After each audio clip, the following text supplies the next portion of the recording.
Hello everyone, कैसे आप सब। ये वीडियो खास करके उन स्टूडेंट के लिए है जो स्टूडेंट 2022 में बिहार बोर्ड से या फिर किसी भी स्टेट बोर्ड से एग्जाम देंगे। साथ ही अगर किसी भी प्रकार का कम्पिटिटिव एग्जाम हो, उन एग्जाम के लिए भी ये वीडियो बहुत ही हेल्पफुल रहेगा। तो सीधे बढ़ते क्वेश्चन की ओर। फर्स्ट क्वेश्चन क्या है कि विकसित शुक्राणु को पोषण किससे मिलता है। विकसित शुक्राणु को पोषण सर्टोली कोशिका से मिलता है। किससे मिलता है? सर्टोली कोशिका से। जब आप पढ़े होइएगा तब सेमनीफेरस ट्यूब्यूल्स का चर्चा किए थे। इस तरीके से कुछ सेमनीफेरस ट्यूब्यूल्स का जो स्ट्रक्चर होता है, इसमें दो प्रकार का सेल पाया जाता है। एक रहता है सर्टोली सेल और एक रहता है जो गोलाकार जो रहता है वो रहता है आपको स्पर्मेटोगोनिया। और इस स्पर्मेटोगोनिया से क्या होता है, लास्ट में स्पर्म का निर्माण होता है। और ये स्पर्म जो है अपने हेड के माध्यम से क्या होता है, सर्टोली सेल से अटैच हो जाता है और इससे जो क्या करता है तो न्यूट्रिएशन लेता है। तो राइट आंसर क्या हो जाएगा? सर्टोली सेल, यानी कि डी नंबर। नेक्स्ट क्वेश्चन है क्रिप्टोकिडिज्म की अवस्था में वृषण। तो जनरली देखो बारे, अगर क्रिप्टोकिडिज्म की बात करेंगे तो ये एक कंडीशन है, ये एक अवस्था है जिसमें क्या होता है, कोई भी जो मेल शिशु जो रहता है मदर के वोम्ब यानी कि गर्भाशय में जो रहता है, तो 7th मंथ में क्या होता है, टेस्टिस जो है एस्क्रोटल सेक में आ जाता है, यानी कि एस्क्रोटम में आ जाता है। लेकिन क्रिप्टोकिडिज्म अवस्था में क्या होता है कि ये वृषण जो है एस्क्रोटल सेक में जाने में क्या होता है, असमर्थ होता है। तो राइट आंसर हो जाएगा डी नंबर हो जाएगा राइट आंसर। और ऐसा व्यक्ति जिसमें जो है वृषण एस्क्रोटम में नहीं आ पाता है, वैसा व्यक्ति स्टेराइल होता है, मतलब बांझ होता है, उस जो है संतान का निर्माण नहीं कर सकता। नेक्स्ट क्वेश्चन है मनुष्य में किस कॉर्ड द्वारा वृषण एस्क्रोटल सेक से जुड़ा रहता है। मतलब मनुष्य में किस कॉर्ड के द्वारा जो है वृषण जो है एस्क्रोटल सेक में जुड़ा रहता है। इसका राइट आंसर होगा गुबर्नेकुलम। क्या हो जाएगा? गुबर्नेकुलम हो जाएगा। इस तरीके से आप सब पढ़े होइएगा कि इस तरीके से एस्क्रोटल सेक हो गया, इसके अंदर टेस्टिस रहता है, टेस्टिस के ऊपर इपिडाइडेमिस रहता है और ये टेस्टिस जो है फाइब्रस जैसा संरचना के द्वारा जुड़ा रहता है एस्क्रोटल सेक से, जिसे हम लोग क्या बोलते हैं, गुबर्नेकुलम वो कहते हैं। नेक्स्ट क्वेश्चन क्या है? नेक्स्ट क्वेश्चन है मनुष्य में नेक्स्ट क्वेश्चन है मनुष्य में शुक्राणु नलिका यानी कि वास डिफरेंस किससे निकलता है। तो ये जनरली जो है इपिडाइडेमिस के लोअर रीजन से, यानी कि इपिडाइडेमिस जो अपने सपरे थे कुछ इस तरीके से जो है इसके ऊपर इपिडाइडेमिस रहता है और इसके नीचे के रीजन से देखे थे वास डिफरेंस निकलता है, तो इपिडाइडेमिस से निकलता है। लेकिन इपिडाइडेमिस करके दो ऑप्शन है, तो जनरली इसका जो है कौड़ा एपिडाइडेमिस से निकलता है, क्योंकि इसके लोअर रीजन को हम लोग जो है कौड़ा एपिडाइडेमिस के नाम से जानते हैं। तो राइट आंसर हो जाएगा option number A. Next question है कि मनुष्य में शुक्राणु का संग्रहण एवं पोषण किसमें होता है। तो मनुष्य में शुक्राणु का संग्रहण एवं पोषण जो है हमेशा एपिडाइडेमिस में होता है। किसमें होता है? एपिडाइडेमिस में। तो फिर उसी तरीके से स्ट्रक्चर ये टेस्टिस हो गया और टेस्टिस के बाहर ये एपिडाइडेमिस हो गया, जिसमें जो है हाईली क्वाइल फिलामेंटस स्ट्रक्चर रहता है। तो इसमें जनरली क्या होता है, स्पर्म आकर के स्टोर होता है और यहीं पर इसमें जो है मैच्योरिटी भी आता है स्पर्म में और इसको न्यूट्रिशन भी मिलता है। नेक्स्ट क्वेश्चन की बात करेंगे तो नेक्स्ट क्वेश्चन है कि वृषण में हार्मोन स्रावित कोशिका है। ध्यान दीजिए, वृषण में हार्मोन स्रावित, तो ये हार्मोन स्रावित कोशिका है लैडिंग सेल। क्या बोले? लैडिंग सेल है। तो ये आप एक क्वेश्चन ये भी पूछ देगा कि लैडिंग सेल्स जो है कहाँ उपस्थित रहता है। तो लैडिंग सेल्स जो है जनरली सेमनीफेरस ट्यूब्यूल्स के चारों ओर प्रेजेंट रहता है। इस तरीके से गोलाकार स्ट्रक्चर जो देखें सेमनीफेरस ट्यूब्यूल्स, इसके चारों ओर से आपको पाया जाता है लेडिंग सेल्स पाया जाता है। क्या पाया जाता है? लेडिंग सेल्स पाया जाता है। ये भी चीज याद रखना बुआरे, ठीक है। तो इसका राइट आंसर क्या हो जाएगा? डी नंबर इसका राइट आंसर हो जाएगा। नेक्स्ट पढ़ेंगे सर्टोली कोशिका पाई जाती है, यानी कि सर्टोली कोशिका कहाँ पाई जाती है। तो सर्टोली कोशिका की बात करेंगे तो देखो सर्टोली कोशिका कहाँ पाया जाएगा, वृषण में पाया जाएगा।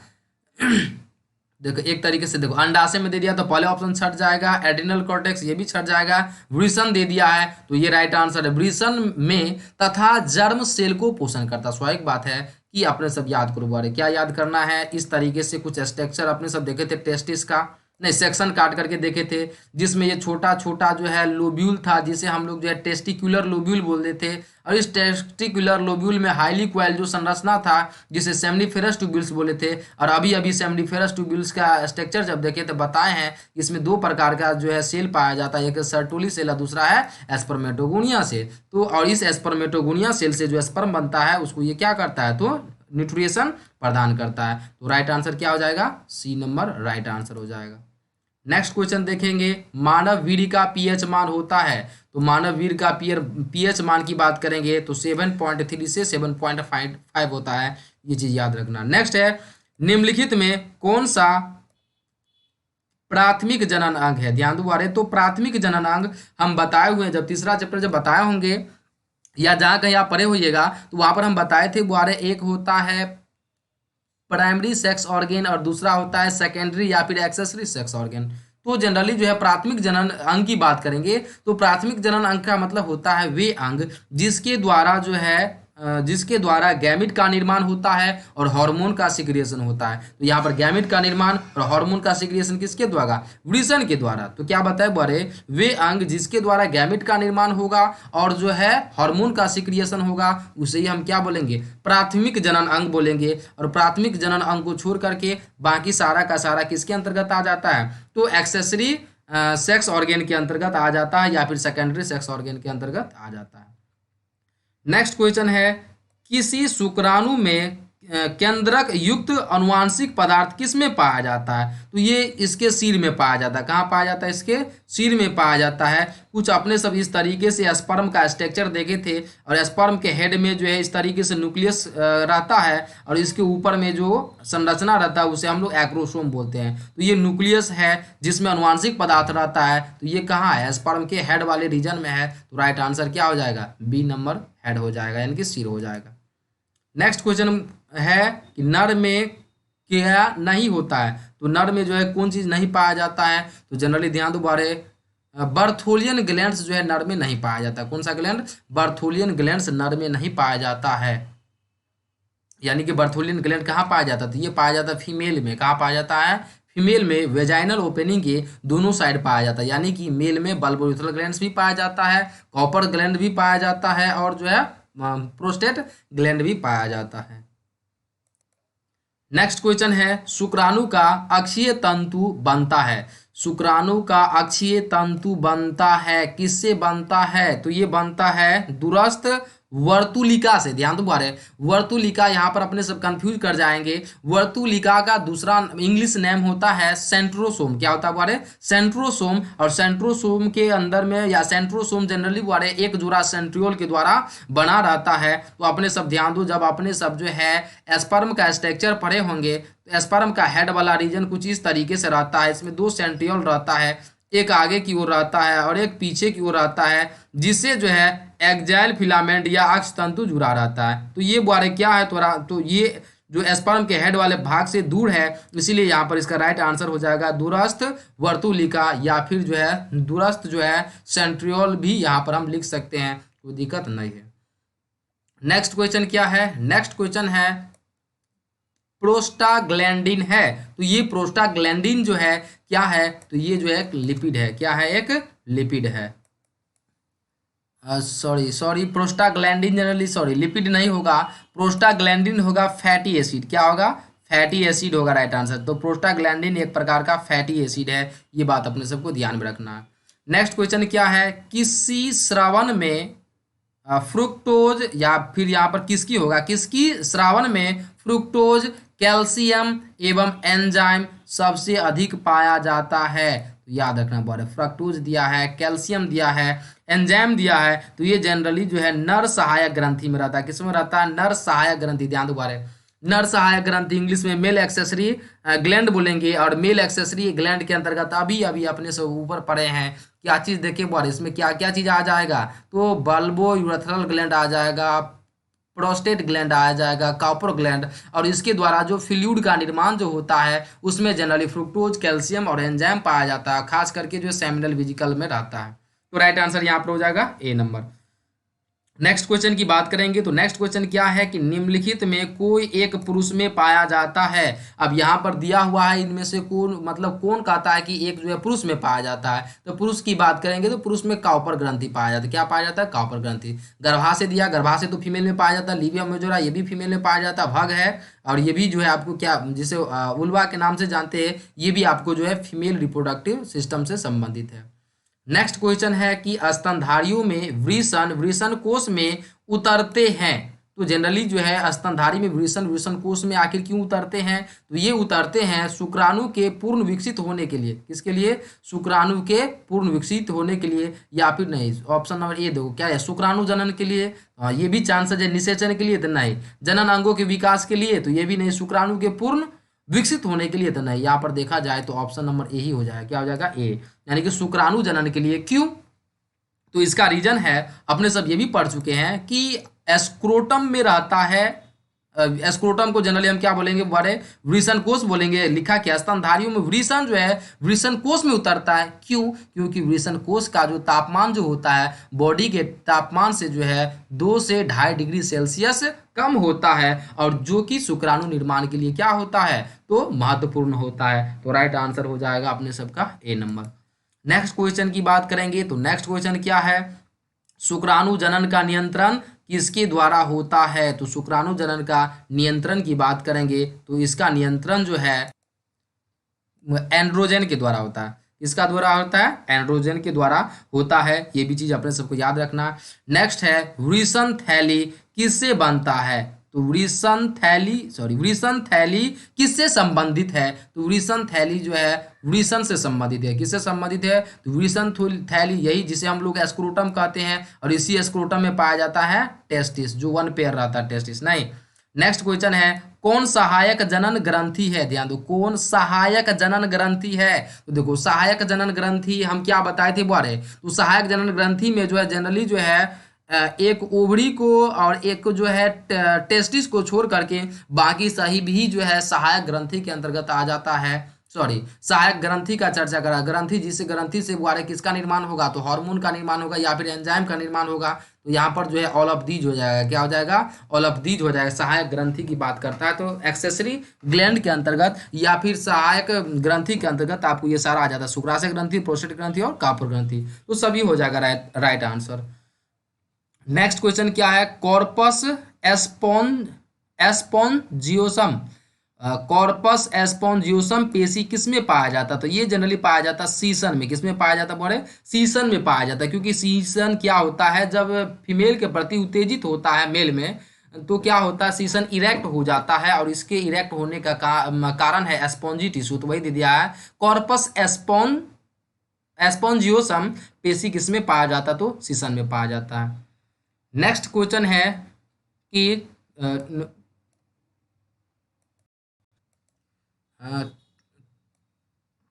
टूनिका एल्बुजिनिया किसका आवरण है? ध्यान दो, टूनिका एल्बुजिनिया की बात कर रहा है। तो टूनिका एल्बुजिनिया जो है वृषण का आवरण होता है। किसका आवरण होता है? वृषण का आवरण होता है।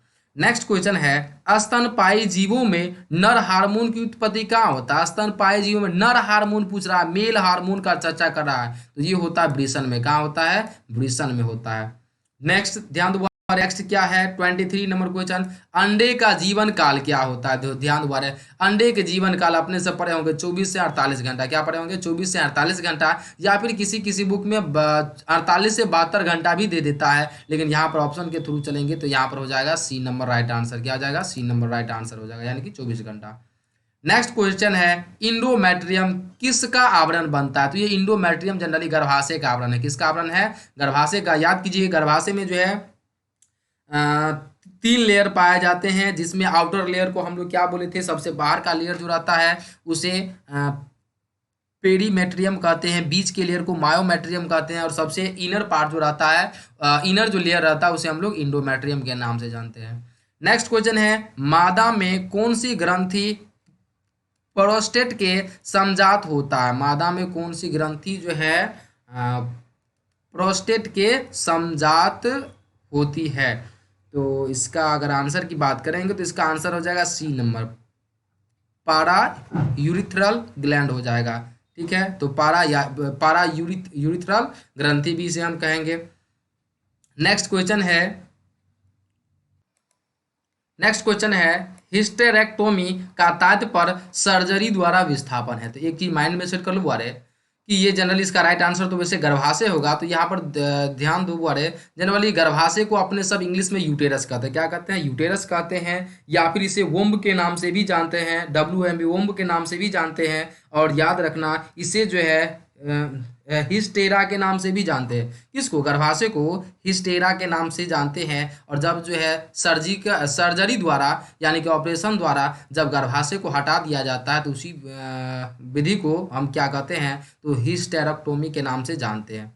नेक्स्ट क्या है? मादा में क्लैटोरिस किसके समजातांग है? तो ये नर के पेनिस के समजातांग है। किसके समजातांग है? नर के पेनिस के। यानी कि मनुष्य में जब उत्तेजना आता है तो वो पेनिस के थ्रू पता चलता है नहीं, और वो फीमेल में क्लैटोरिस के थ्रू यानी कि जो है पेनिस के समजातांग होता है। नेक्स्ट है दुग्ध ग्रंथि का रूपांतरण है। दुग्ध ग्रंथि किसका रूपांतरण है? तो ये जनरली जो है तेल ग्रंथि का रूपांतरण है। किसका रूपांतरण है? तेल ग्रंथि का, जो कि मेमोरी ग्लैंड में पाया जाता है। नेक्स्ट क्वेश्चन है अंडाशय से निकलने पर मानव अंडे में निहित होता है। ध्यान दोबारा, अंडाशय से निकलने पर मानव अंडे नहीं, अंडाशय से जब निकल जाएगा अंडे तो वो जनरली क्या हो गया? गैमिट हो गया। और gametes are always haploid. Gametes क्या होता है? हमेशा हैप्लॉइड होता है, यानी कि अगुणित होता है। और अगुणित की बात करेंगे तो उसमें ध्यान दोबारा, यानी कि अगर फीमेल की बात करेंगे तो फीमेल में जनरली जो है 44 क्या होता है? ऑटोसोम होता है, प्लस 2 होता है सेक्स क्रोमोसोम। एक होता है एक्स और एक होता है एक्स नहीं, अब दोनों XX होता है। अब यहाँ पर जब गैमिट बनेगा तो कितना? आधा हो जाएगा ना, क्रोमोसोम का नंबर आधा हो जाएगा। तो 44 का आधा 22 हो जाएगा। इन दोनों एक्स में से कोई एक एक्स हो जाएगा। यानी कि जो है यहाँ पर हम लोग क्या देख रहे हैं कि ऑटोसोम के साथ एक एक्स क्रोमोसोम रहता है। तो यहाँ पर सी नंबर राइट आंसर हो जाएगा। क्या हो जाएगा? सी नंबर राइट आंसर हो जाएगा। नेक्स्ट क्वेश्चन देखेंगे, मानव अंडे यौक रहित होता है। मानव अंडे यौक रहित होता है तो उसे हम क्या कहेंगे? यानी कि मानव अंडे जब यौक रहित रहेगा तो उसे हम क्या कहते हैं? तो उसे हम एलेसिथल बोलते हैं। क्या बोलते हैं? एलेसिथल बोलते हैं। ये भी चीज अपने सबको याद रखना। नेक्स्ट क्या लिखा हुआ है कि किसके भ्रूण में परजीवी की तरह पोषण होता है। ध्यान दो, किसके भ्रूण में परजीवी। तो परजीवी का तो मतलब जानते हैं, जो दूसरे से क्या करेगा? अपना भोजन को क्या करेगा? ग्रहण करेगा। तो यहाँ पर क्या हो जाएगा? स्तनधारी में क्या हो जाएगा बारे? स्तनधारी। स्तनधारी का मतलब बता दिए थे बारे, वैसा जीव जो अपने बच्चे को स्तनपान कराता है यानी कि दुग्ध पिलाता है, उसे हम लोग क्या बोलते हैं? स्तनधारी कहते हैं। और स्तनधारी में जो कहने का मतलब एक गर्भ में, मदर के गर्भ में जो इम्ब्रियो रहता है, वह इम्ब्रियो क्या करता है? तो अपरा से जो है भोजन लेने का कार्य करता है। यानी कि अपना भोजन जो है इसमें जो स्तनधारी में जो रहता है तो उसमें जो भ्रूण जो रहता है अपना भोजन किससे लेता है? तो मदर के जो है रुधिर के द्वारा लेता है। तो राइट आंसर यहाँ पर क्या हो जाएगा? तो डी नंबर हो जाएगा। नेक्स्ट क्वेश्चन क्या है कि सर्विक्स किस में पाया जाता है? तो सर्विक्स की बात करेंगे तो ये गर्भाशय के बॉडी एवं योनि के बीच का भाग है। क्या बोले? गर्भाशय के बॉडी एवं योनि के बीच का भाग है। तो गर्भाशय का जनरली सबसे लोअर रीजन जो रहता है उसे हम लोग सर्विक्स कहते हैं। और उसके नीचे क्या रहता है? वेजाइना रहता है। तो गर्भाशय का बॉडी और वेजाइना के बीच के जो भाग जो रहता है उसी को हम लोग क्या बोलते हैं? सर्विक्स बोलते हैं। नेक्स्ट है 33 नंबर क्वेश्चन में, सेमिनल वेजिकल के स्रावन द्वारा फ्रक्टोज की उपस्थिति फोरेंसिक जांच में क्या प्रदर्शित करता है? तो ये बलात्कार को प्रदर्शित करता है। किसको प्रदर्शित करता है? बलात्कार को। अगर किसी के साथ रेप हो जाता है तो उसके वेजाइना यूनि वाला पार्ट में जो है सेमिनल फ्लूइड रहता है, और उसके द्वारा जो है जनरली जो है बलात्कार का जांच किया जाता है। नेक्स्ट है अंड के कोशिका द्रव में क्या नहीं पाया जाता? तो अंडा के कोशिका द्रव में क्या नहीं पाया जाता है? तो सेंट्रोसोम नहीं पाया जाता। क्या नहीं पाया जाता है? सेंट्रोसोम।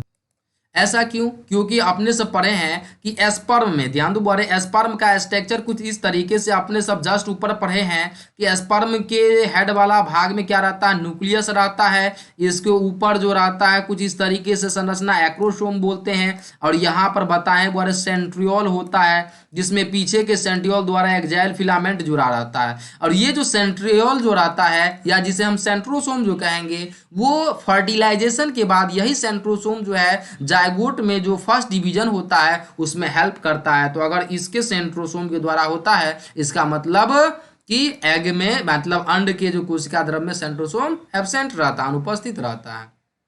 नेक्स्ट क्वेश्चन की बात करेंगे तो नेक्स्ट क्वेश्चन है कि अंडाशय के नजदीक का फैलोपियन ट्यूब का भाग है, ध्यान दो बुआरे, अंडाशय के नजदीक का फैलोपियन ट्यूब का भाग है। तो ध्यान दो बुआरे, आपने सब कुछ इस तरीके से स्ट्रक्चर पढ़े हुए थे, इस तरीके से स्ट्रक्चर पढ़े हुए थे नहीं, इस तरीके से। तो ये जो पूरा जो भाग है यहाँ से ले करके यहाँ तक का भाग इसे फैलोपियन ट्यूब कहते हैं। यहाँ पर आपको ओवरी रहता है और ये जिसे हम अंडाशय बोलेंगे, और इसके नज़दीक का जो भाग है इसे इनफंडिबुलम कहते हैं। क्या बोलते हैं? इनफंडिबुलम कहते हैं। इसके बाद ये मुड़ा हुआ जो रीजन है इसे एम्पूला कहते हैं। क्या कहेंगे? एम्पूला। और ये जो लीनियर जो रहता है, जो डायरेक्ट यूटेरस के साथ अटैच रहता है, उसे हम लोग इस्थमस कहते हैं। तो ये अंडाशय के सबसे नज़दीक का भाग क्या हो जाएगा? तो आपको इनफंडिबुलम हो जाएगा। और ये भी चीज़ याद रखना, इस इनफंडिबुलम में क्या है तो फिंगर लाइक जो स्ट्रक्चर है उसे हम लोग फिम्ब्रिया कहते हैं। क्या कहते हैं? फिम्ब्रिया कहते हैं। नेक्स्ट क्वेश्चन क्या है कि बर्थोलियन ग्रंथि होती है। तो बर्थोलियन ग्रंथि जनरली योनि के किनारे पर होता है। कहाँ होता है? योनि के किनारे पर होता है। नेक्स्ट क्वेश्चन है अंडवाहिनी का अंतिम भाग। देखो अभी अभी पढ़े हैं अंडवाहिनी का अंतिम भाग, जिसे ये जो हो गया इसे जनरली हम लोग क्या बोलते हैं? इस्थमस कहते हैं ना। तो ध्यान दो, यहाँ पर लिखा होगा अंडवाहिनी का अंतिम भाग, अंडवाहिनी का अंतिम भाग की बात करेंगे तो ये भी इनफंडिबुलम होगा, क्योंकि इस तरीके से तो यहाँ पर यूटेरस हो गया, फर्स्ट नंबर पर इस्थमस हो जाता है, सेकंड नंबर पर एम्पूला, थर्ड नंबर पर क्या होता है? इनफंडिबुलम। तो इसका भी राइट आंसर क्या हो जाएगा? इनफंडिबुलम हो जाएगा। नेक्स्ट क्वेश्चन देखो, यहाँ पर दे दिया कि इनफंडिबुलम में अंगुली नुमा प्रवर्ध कहलाते हैं। तो जनरली जो है इनफंडिबुलम से अंगुली नुमा जो संरचना रहता है उसे हम लोग फिम्बरी या फिर फिम्ब्रिया कहते हैं। क्या कहते हैं? फिम्बरी कहते हैं। नेक्स्ट क्वेश्चन है योनि द्वार प्रायः एक पतली झिल्ली से ढका होता है, जिसे क्या कहते हैं? तो हाइमन कहते हैं। मतलब जो है जब फीमेल एक्सटर्नल जेनेटिलिया का जब जो है स्ट्रक्चर देखे होइएगा तो वेजाइनल ओपनिंग जो है एक पतली झिल्ली के द्वारा ढका रहता है, जिसे हाइमन कहते हैं। और ये हाइमन जो है लड़की में क्या होता है? खेलने कूदने के दौरान या फिर जो है हार्डवर्क करने के दौरान, साइकिल चलाने के दौरान क्या होता है? तो ये हाइमन जो है टूट जाता है। नेक्स्ट क्वेश्चन क्या है? ग्राफियन फूटिक कहाँ पाया जाता है? तो ग्राफियन फूटिक जो है मानव अंडाशय में पाया जाता है। कहाँ पाया जाता है? मानव अंडाशय में पाया जाता है। तो आज का क्लास हम यहीं तक रखेंगे। नेक्स्ट क्लास में हम लोग 41 नंबर क्वेश्चन से देखेंगे।